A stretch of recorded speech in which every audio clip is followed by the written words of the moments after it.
Still locked into Entertainment Weekly and KLAS Sports Fm89.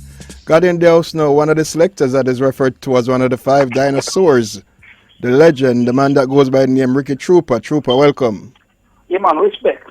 All right, Trooper. So we're going to take this thing and span your life a little bit. So we're going to start before Ricky Trooper, when you were just Ricky or Ricardo. Where was Ricardo from originally? I was born in this district near Montreal, a few miles out of Richmond in St. Mary. You know, that's where I originated from. And then at the tender age of 8, I went to live in Spanish Town. You know, I grew up at Spanish Town. Because I think most people know you as a Spanish Town man, so I don't think a lot of people know the St. Mary part of you. Yeah, but I St. Mary born. Did your interest in music start in St. Mary, or did that take place while you were in Spanish Town? Well, actually it started at St. Mary because it was a home delivery and the yard where I grew up in. That was where they have the dance hall in the little district where I came from. So any dance I keep right in the yard when me born, all the dances, you know, happen. So as a kid, I always see the sound system are going and come out. So at this I know the love for the sound system culture started. And as a youth, me used to have like 5 cousins. So we used to make sound system out of clear. We used to get the clear mold it and make speaker box with a bush, look whisk, and get pieces of alum and nail buckles cap up on it and a turn the fee amplifier and them thing there. So from where youth, we always keep dance. You understand? So that's for the love for the sound system thing. So you're literally born in a dance hall? Yeah, I'm born in a dance hall, yeah. So you could say that a kid's dream became a reality for you then? Yeah, man. That's really happened, man. All right. You know? So while you're in Spanish Town now, I suppose when you moved, those cousins were left behind in St. Mary? Yeah, they were left behind in St. Mary. So how did you continue the love of the dancehall now in Spanish Town? Well, when I went to Spanish Town to live now, it's like I grew up on a street in a Spanish Town, you have Young Street, and then you have like the next street adjacent my woman band, that road near Cumberland Road. And they had this brother who have a sound system by the name of Coptic International. Right. You know, me so in my yard, I hear the sound system I play most time. So one evening now, me just step out of my yard and follow with the sound I play. I'm end up which part the sound system I play. I want like a shop and the boxes then up on the roadside, and I saw this brother in there, he might roll up on an amplifier because he could have a tube amplifier. Right. So I just stand up there. I stand up there for a long while. I watch him, you know. I watch beat and all of a sudden I feel somebody grab me in my shirt back and I look at my mother and she start rough me up. And him said to her, I said, no man, we are rough him up for, you know, long him did it so screechy. I watch me I do what me I do and rare. He come like he love music, leave him alone. My mother said to him, say, a beer sound full of boy head, nothing else no in head, beer sound. And him said to her, say, make him stay, man. You know? And that's how now my mother started laughing. My mother used to make me go link him at evening time, and him the one now who start teach me how to play a sound system. Because at least now she know you're somewhere safe and staying out of trouble. Yeah, man. Because my mother was a person in the early days when I played sound system. She used to carry me, you know, go at evening time, go play the sound, and she wait for me sometime till me done, and she go back home. If I'm near, and when me finish, then she come pick me up and carry me back home. So full support from mommy then? Yeah, man, up to them, man. Where did the name Trooper come in? The name Trooper came from a marching band, you know, because as a kid, my second love a marching band, you know. One evening I say a band a pass, a scout band a pass, and I tell my mother so I want to join it. And she made me join the scout band. And from the scout band now, I learned to play drum in it, because I'm a good drummer, you know. Right. You know. And out of that band, we started a marching band by the name of Magnificent Troopers, over by the police academy, you know, a police college now, in Twickenham Park. That was in the 80s. Right. You know, we started a marching band there, and I was one of the founding members. The late Patrick Thompson, who is a DJ by the name of Dirtsman, that's Papa's son brother. Right. He was also a founding member of that band. We had a lead drummer, and he was a lead bugler. So that's where the name Trooper come from. All right. Now, a lot of people don't know that before Ricky Trooper, the selector, became popular, you were dabbling a little DJing. Mm-hmm. So tell us about that part of your career. The DJ part came about now when, after the songs to me to play Coptic International, I stopped playing Coptic, but our sound, and I play a sound in Volume 1. After volume 1 now, we started a sound system by the name of Ultimate Touch, because one of my friend named Carl Redo, he had a record shop in Spanish Town, and we started a little disco named Ultimate Touch with the equipment that we had from Captic International Sound. So now, after a few years now, Carly, that I'm bridging, in the migrate to the States. And when I migrate now, then I tell them I got some catch and I say, I can't manage a sound system me alone. So at that time, I start DJ now, and, start DJ, so till I start work on Creation Rock Tower. I'm a DJ on Creation Rock Tower with Papa Sandem for a while, and then I went to Kilimanjaro, And then at some point, the DJ became selecting. No, but the thing was always a select, I'm a stop select and go DJ. Right. And then one night, we had a dance with Stone Love, Metro Media, and a son named Kenyatta, when we were up on Kilimanjaro.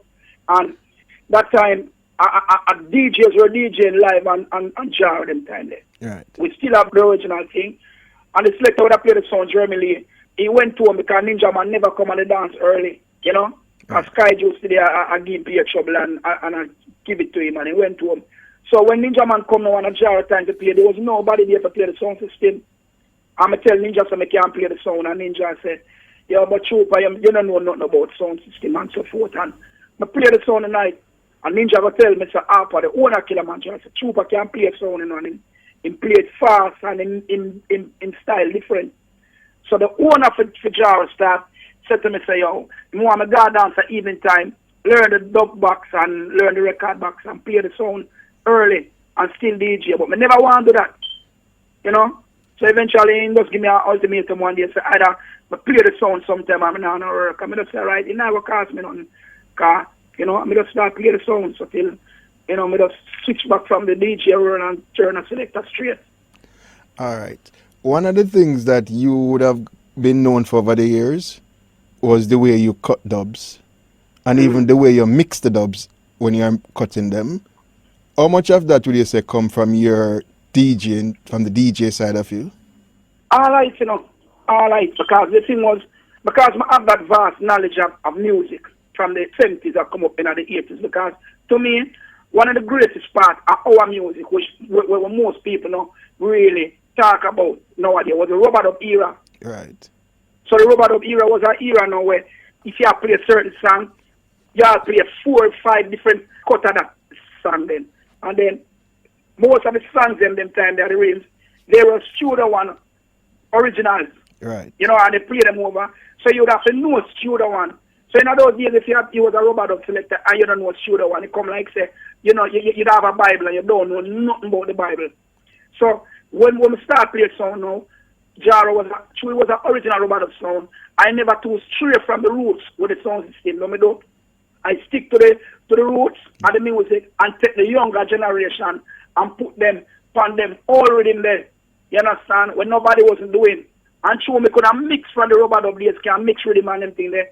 That just come in easy. So, that's why I kind of master that. Kind of experience from those days, I think some of your dubs that you cut in the early days, right? The mixing style you gave the dubs were not really dub mixing. It was more live DJ kind of mixing, which is what I think brought the energy of the dubs. Yes. Because the thing is, you see, music is a thing where when you advise an artist, you have to try to get that feel and put it on the tape. That's when you play it back in the dance. It have all that energy there.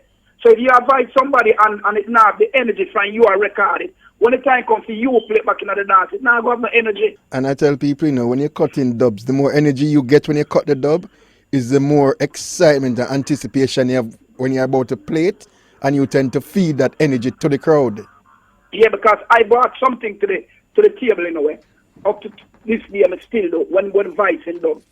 I'm the first person in the industry. When the artist start DJ, I bring the rhythm low.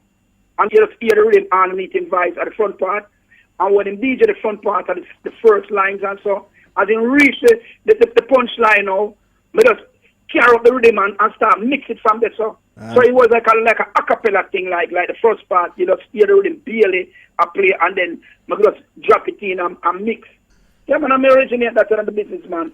I'm going to show you a thing now. See when I always hold my voice, I'm going to try to find rhythms that have deep, heavy bass line. because a baseline move people, you know. Yes. So that's why Kilimanjaro was a sound system. It wasn't a big sound system. We have 12 little grey box.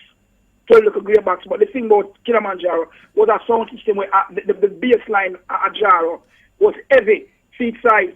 So when we go dance and we play other sounds, you know, then with the mid-range is stronger, we find you put the bass in a Kilimanjaro sound. The bass move the people in. The bass move people, you know. Definitely. And one of the things I have to give you credit for, you know the capabilities of your sound. So if the people setting up the sound would try to stretch it out too far, you'd insist that they put it where the sound will play comfortably. Yeah, man, because the thing was, from me I play Classic International, we learn about sound reinforcement, you know. And then the owner of the Kilimanjaro, Mr. Harper, is a person where, in those days from him have sound system, it's technology when he use in sound system where when other people are twine wire behind them box, he might use XLR jacks and a plug up the box them and a one wire run go to the box and all and something there. Because Kilimanjaro was the first sound system in Jamaica we start use trapezoidal mid-range, you know. Right. Remember when we start using, people laugh after we and say, where am I go with that? And everybody I use that now. Trooper, we're going to take a quick break. When we come back, we'll talk some more about your legacy. Yeah, man. Respect.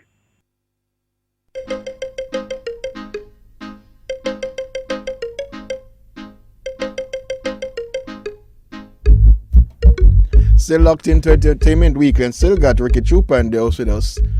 So Trooper, tell us now, back in the early days of playing sound, were you a clash selector or did that side of your start at Jaro? Well, from going on the business, from know myself and coming on the business, my clash, you know, because it's like Capital International, most of the dancers we used to clash.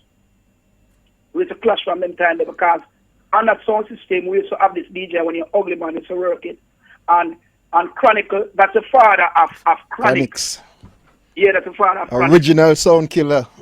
Yeah, so from them days, you know, and then we used to have this youth and then Kung Fu used to play the sound system too. And most of the DJs them are Spanish, so Papa San and them used to pass through, but you know, so from them time they always a clash. Okay. And when we go creation too, creation was a song. Most of the dances were creation play a clash, creation clash. Right. So that in my blood, man. Yeah. And the marching band, you see the marching band too. All my life me ever compete because from in a marching band world, we ever got jump with a competition. So if I know sound system I compete with are the marching band. So that is, you know. Alright, so fast forward now to no more DJs on the sound live. Straight dub plate now. By this time now you have started to make your name on Jaro and you're starting to cut more dubs and stuff. Can you remember one of the earliest dubs you cut that became an anthem for Jaro? Yeah, man. I remember one of the earliest dubs I cut, man. See? One of the earliest dubs I cut will become an anthem for Jaro was a Capleton. And you see a carbon saying you can know one different from the original, man. You know? And of course, that was one of the songs that you took off the original rhythm and put on something else. Yeah, Pam. I put it on Cuss rhythm. Yeah, because up to today, that's an anthem on Jaro. Can you remember one of the first big clashes on Jaro? Well, the first big clash when I clashed with Jaro, when I played Jaro sound, was against Bodyguard, a big jail in Maypen, Clarendon. Which is not somewhere to really play around with Bodyguard. Yeah, because another yard we go play them because in them time a DJ where I used for the sound and when they go play them and Ninja Man never come at the dance, so them say they kill Jaro sound, you know. And the next dance now, when them play, like them never feel satisfied, so them keep a dancing, vengeance dance. Right. You know, so me I say them say a vengeance dance, that means they not kill with them. But them know Ninja Man never come there because you are rubber that we play. Right. So the next dance now, Mr. Harper said to me, say, I don't want to Kilimanjaro. Say, yo, you have to play the sound in the car. He now bring Germany. And I said to him, say, okay, if you want me to play a song, you have to give me what I want for God to dance, you know? Right. And him say, all right. And when I say that means I talk about artists. And my voice, I remember my voice, the singer named Gary Minor, where the No More Chance, when the pepper seed. Right. Because I may help him write that song, you know. Okay. See, my voice Chronicle, and my voice this youth named Chris Owell. Them call him Little Chris. Yeah. And I'm a vice this youth and when name Lidemint. He's the father of the singer, little singer youth and he rated. And then they come on them a vice and go to the dance. And Ninja Man come on the dance tonight. I would kill Bodyguard. And then after the Bodyguard, them I go play Metro Media, a Jack Ruby Land or Ocho Rios one night. and Sky Juice. And Sky Juice buck up and Sky Juice and say, I can't play an artist by the name of General Plow. So I say, Sky Juice, if we play that artist, you have to go lock off, you know. I'm a player, General Plow, and make sure me that I have to lock off. So from that's how the thing starts. And come from the Punjab, I start playing drum, make me a kill. Right. Mm-hmm. Let's fast forward to a dance that I'm sure you've been questioned about this dance 1,000 times by now. This famous King of These clash in Portmore Entertainment Centre. After they came down here, dealt with Bass Odyssey. Mm-hmm. Then now it was almost built as if you know were the defender of Jamaica in this clash because this foreign sound come and kill one of the body sounds in Jamaica. Mm-hmm. So when you first heard that you're getting this clash, what was your thought? No, well, really, actually, I never said get the clash, you know, because it was like, my this bridge, with me and him, Paul, this youth named Buggy. Buggy went to the dance, you know, on the Saturday night and the Monday, now, where I leave from Spanish Town to come at Kingston, because at that time, I remember Mr. Harper opened a dub studio. Dub store? I was, dub store, so I was the engineer there at daytime, so. When I come at Kingston, and he tell me, say, show over the song when you had these come from New York. They would be this year away Saturday night, you know, and I feel away, come here and say, you know, when it comes to one thing within the sound system in Jamaica, we have a difference, but when it comes to the honor, the culture, we take that serious. You know what I'm saying? I'm as a trooper, we're not sound, you have a play, you know, because when them say that my body sound, him and this youth, when you have Gary, film father own Exodus Nuclear, them start saying, I dance, say, yo, you have to kill Jaro first. So the people them start saying, yo, you have to kill Jaro first. So with that now, I went to talk to Mr. Harper about the date, come here and say, boss, you know, so one keep a dance with Jaro and Addies. Then the time they went on a date, you know. Right. So I saw the thing kind of come out, and then the vibes are going, and then the boss, it sell the date to eat on them, and them own Addies. Right. And after that now, vibes go on, and we say we now got to dance, and be a thing, so eventually we say we got to dance, and we just do what we do, and we just go kill Addies. Would you say that was the biggest clash of your career? Yeah, the biggest clash at him, the 22nd of April this year, you know. It has been 25 years since we kill Addies, and it come like a yesterday, because people still talk about the clash, and people still say, we never give back Addies or rematch, people said it's that, but the biggest clash, because the thing was, my kill sound and Jaro was there, and we had to do the work, and the sound are going, but when we kill Addies now, the sound get international exposure. Right. When we kill Addies, the sound take off, and for sure the sound take off and get busy. The boss, Mr. Harper, he used to work at a bank on King Street, Nova Scotia. He must resign the job because the sound started get so much later, 95, 96, 97, 98, up to 99, a 5-year run there. The sound never stopped tour. But all spent time at Jamaica, you know. Two of the biggest dubs for you that night was the Bounty Killer counteraction with Beenie Man, This Anybody. Now we counteract every killer we play that. And there's also the Ninja Food. Was it Ninja Food and Ninja Food and Sanchez? Sanchez. Early out. Yeah, man. And Simpleton, Now Watch the Clock. Now Watch the Clock and those songs. Yeah. Hear them song there. Some quick questions now, Trooper. Yeah. What were the biggest anthems on Kilimanjaro before you? All right, the biggest anthem on Kilimanjaro before me. Because remember, say, Kilimanjaro was a sound system, you know. From in the 80s, they were so notorious with Early B, Super Cat, Jim Kelly used to work on it too. One of the time, John Wayne used to work on it, Puddy Roots was singing on it, and Ainsley was the selector. Right. So in the 80s, Jaro was a song where you know, Early B, Super Cat, them kill everything. So they became the #1 song for around 83, 84 them time there. They will get sound fee here from Rockers Award, because Rockers Award them time there was the equivalent to the Grammys. You understand? Right. But Tommy Cowan and so on and so forth. So in them time, you know, they make songs like Reason, Dub Plate Playing in the Ghetto Tonight by Johnny Osborne. You know, they had the tenor songs, them have the nitty-gritty them.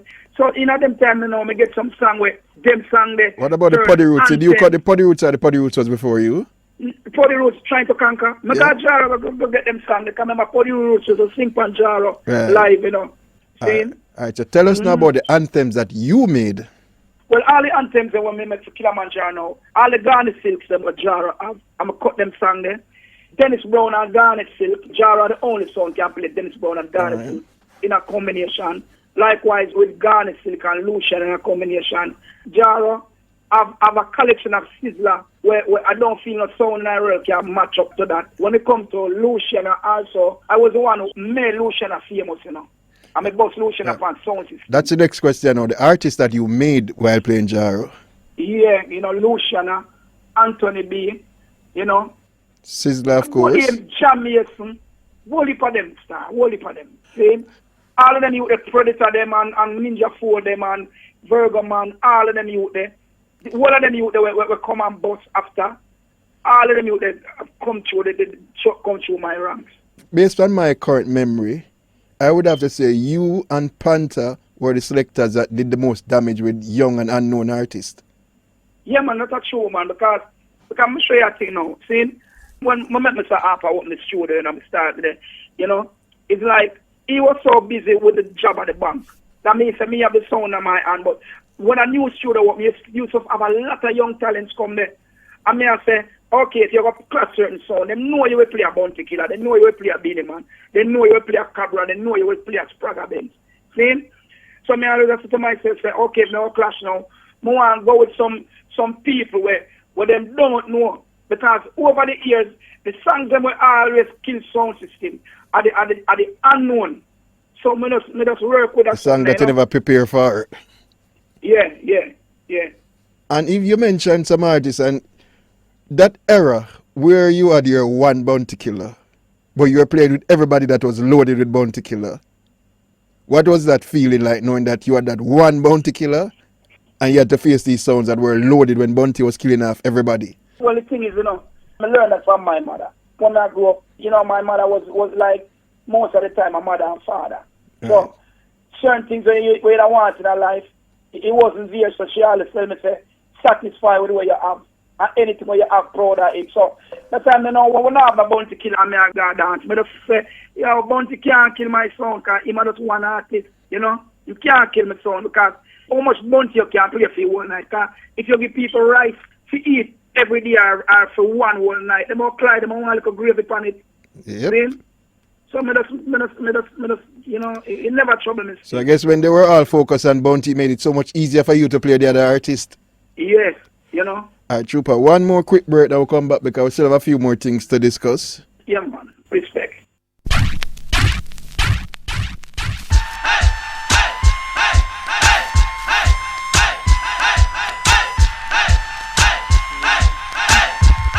Still on Entertainment Weekly, still on KLAS Sports Fm89, still got Ricky Trooper in the house with us. Now, Trooper. Yeah, man, respect. Tell me some of the rhythms that you brought to popularity in the dancehall. All right. One of the rhythm is Couscous. Every song where you have a vibe from Couscous rhythm, I mean, them vibes from that. Old Broom, that are the rhythm where Wailing Soul did the song for Faye. Then the John Jolaz, Run Gone Left Your Old Friend. Say, you know, me make people have vice band rhythm there today. There was a next rhythm, they call it Hot Milk. It sounded like the rhythm where Barrington Levy do murder and tell them already, boom, boom, boom, boom, boom. Right. But it was a more up-tempo cut and that. Then we had this real rock when we put Garnet Silk on. Jaro did have a Johnny Osbourne on it and say, you're trying to conquer Papa Jaro. Right. But a real rock, but I just drum and bass. Boom, boom, boom, boom, boom, boom, boom, boom, boom, boom. Boom. Just a raw drum and bass. Right. My bust rhythm there. Every song now a vice band that. What if a rhythm, man? One rhythm that I know you caused me to vice and was the pain rhythm. Yeah, well, yeah, you know, we fling that I wrote too.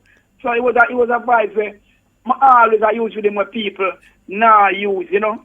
I have this friend where they are Tampa, them control the sound when they am Poison Dart in here. Courtesy was a bridging and more time some weirdo was here to call and say, Trooper, listen to him, you know, so we used to swap with him. So one time he sent that come give me, and in there some cut of some rhythm on it where when me done vice dope on him rhythm there and courtesy hear them, courtesy I beg me to rhythm them.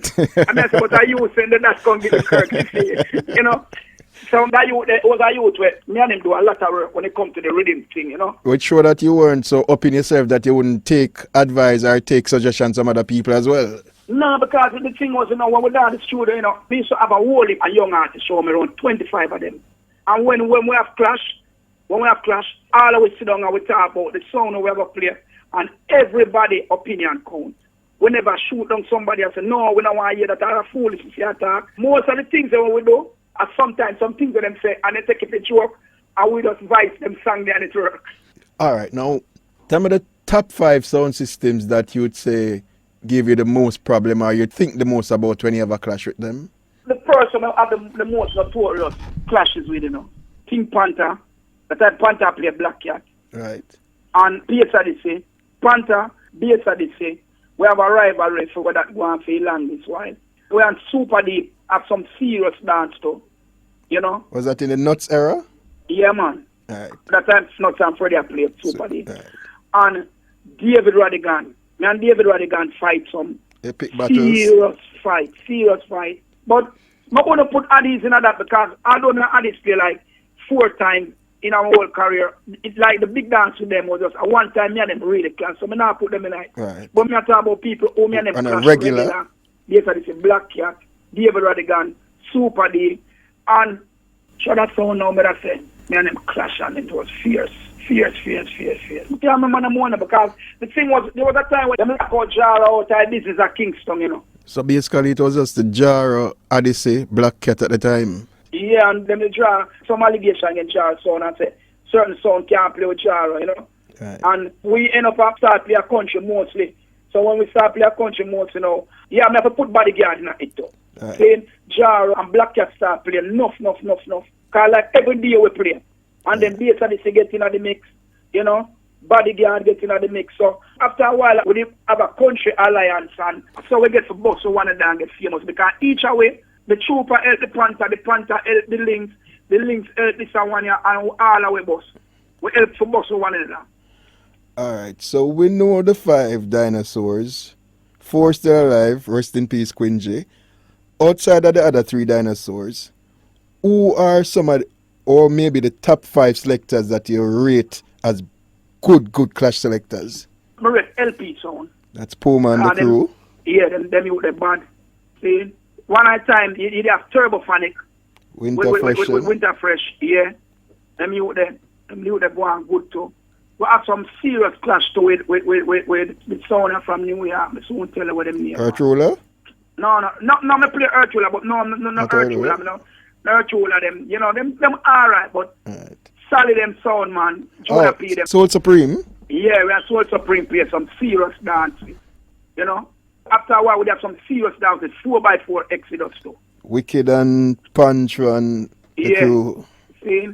But the sound of the feel said give me the most fight in my career when I come up. Was a little sound near Mandela we come from Portland, Yeah, I remember that sound. Yeah, Dooley them and them, because when we play that sound, we used to play Portland hard. And anytime when the people them love Mandela Portland, so anytime when Mandela play, we know it's going to be a long night. You have to put in some work. Yeah, man. Them bad. That little sound, them bad. Yeah. There's a lot of sound systems that came up, did some serious damage, but for one reason or another, they just didn't last the way some other sound did, but in their time, they did the damage. So the Jara era came to an end. Even though after starting Trooper, you have played a couple of big dances with Jara, but no, I still play Jara. Because you played about the anniversary.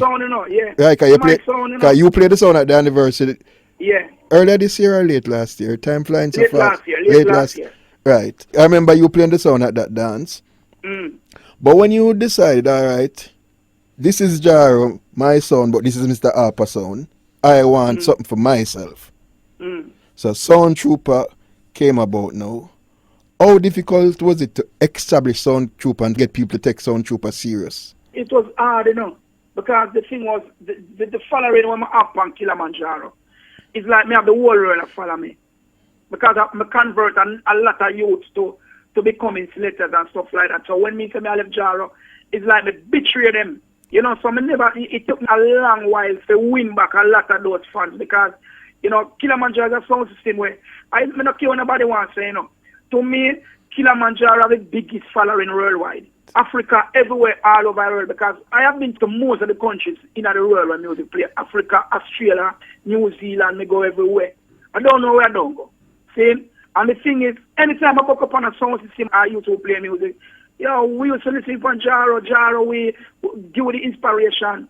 Japan, a lot of the selectors in Japan, Kilimanjaro. So when I left, when I said I stopped play Jaro, it was like I betrayed the fans, man, and it done with me, man. It was hard, real hard, man. And I suspect another thing that made it hard as well is that around Jaro, there are some songs you can put on the turntable and walk out a dance and watch a dance mash up. Yeah, cause I'm never tell you something. Sound Trooper, a 20-year-old, this April gone. Right. 20 years now, cause 2000 sound start. And around 2 years since I love it. I just love Sound Trooper sound. You know, when you come from a sound system like Kilimanjaro and you put so much work in it, because I'm a workaholic, you know. Right. I got the studio for hours, 7 o'clock in the morning, and 1 o'clock, 2 o'clock, I'm still on the studio work. And when I vibe for the sound system, I vibe songs during the day, yes, if artists pass through. But every Wednesday, that was the day that I vibe for the sound. And if 200 young artists come at the studio, I listen to 200 of them before the studio closed. I now make none leave and I not listening. Okay, don't want to miss the gem in the rough. Yeah. So, you know, the collection of dubs that Kilimanjaro had up to today, it's unmatchable, you know. And I'm sure a lot of selectors took the opportunity to tell us you can't play no tenor song, you can't play no garnet and all of that. No, the artists that used to brag at them with. If you show me so evil in the music, a lot of songs where some of them foundation sound they have. Me and them play and when them draw them songs upon me, it's like the way I talk about it and deal with it. Cause, alright, for example, I went to a clash Antigua and this song where Chronics have Prison Oval, Spanish Town Skanking. Yeah. I get a young artist named Young Garvey. You know, I'm going good and no one. Leroy Sibley's artist. I feel a counteraction for the song. I mean, I say, people, and a chronic song that, you know, a Barrington lead the song, you know. See? So any man can sing that song because I don't see them song. Exactly. A wailing soul them song. So when we go like that and I tell the people, say a wailing soul to the original song. See? Lot of them never know. Some call it water out, firehouse rock. So me I say, see? So John Jalas was the one now. John Jalas who used to have Volcano sound now. He was the one who produced the song with Wailing Soul. Right. And then the Barrington lead the song there. It came about one night they had a clash with People's Choice at Spanish Town. Volcano and People's Choice clash. And at that night they that song they play over there Barrington lead singing live. So nobody tell about that. We in the dance and stand up with 2 years and with ears and we did it and feel the whole of the vibes there. Around 84. Let me tell you how music stay done.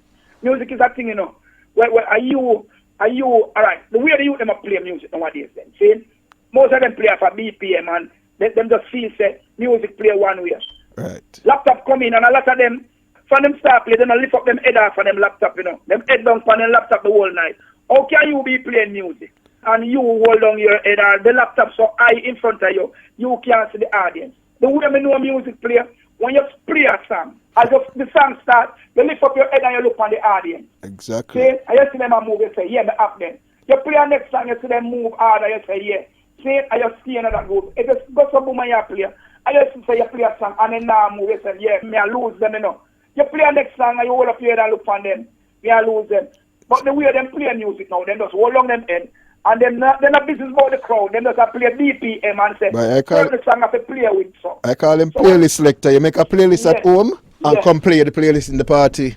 But most of them are not them. But when the guy crush me down, me just know say, I don't have that. So me know but I think about that. Because I remember say, me got through that to the Bounty Killer thing already, you know. But it's over the years now, since the 20 years of Sound Trooper, I have built so much anthems for Sound Trooper because like me I play like Bounty Killer, Jack Ure in a combination. Them songs that turn anthem. Me are the only sound can play Sugar Miner and Sizzler in a combination. You know? So them songs that have become anthems. Then Barrington Levy, they do this song My Woman. The rhythm there, me turn the rhythm there in an anthem for Sound Trooper too. See? Definitely. And then I have a lot of Sprague Benz and a lot of Vybz Kartel. I have over nearly 300 Vybz Kartel dub plates. And half of them dub play. Nobody now play them dub there because my fight and struggle with Cartel career. You know, all six are come up. See? So the sound strong when it comes to music. And then Bounty Killer also. Them killer good right now. I have some songs where them songs there. Bounty not do them songs there for nobody else.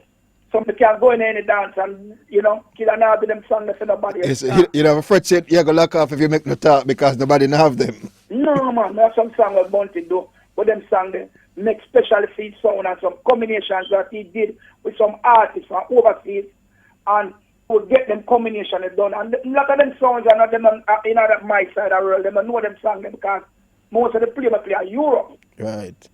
So anytime you should face any of them, there'll be a ton load of surprises. Yeah, man, because it's true. I go to Europe so often. Europe is a place where certain music will play this side of the world. The music is more serious in Europe than what I go on Jamaica. Definitely. Because Jamaica is a place right now. Then you just go to boom and just play the little hits and the little trap music them and see that, and you know. And all of the music play serious.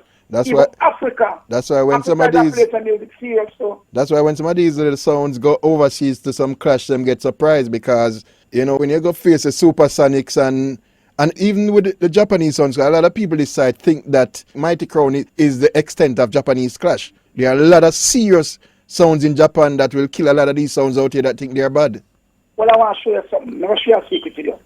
Did you know one of the first Japanese sound that got famous in the world, a wee bit of sound is in there? Nope. The first Japanese song that gets famous was a sound system by the name of Judgment Sound System. I've heard the name, but I didn't know that history.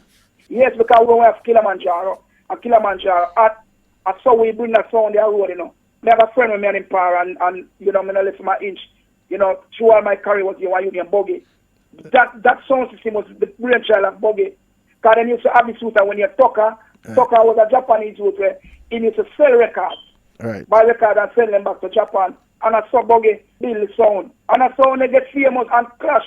And when Wally clash, long before Mighty Crown them come. Them play in a Cactus nightclub, them clash America, Canada. And we even bring them to England. This is another piece of history, but I true the time is so short. But yeah, you know, whenever this Corona thing runs off, you definitely need to come into the studio one day with some music, with chat and play some of your new anthems and all a vibe.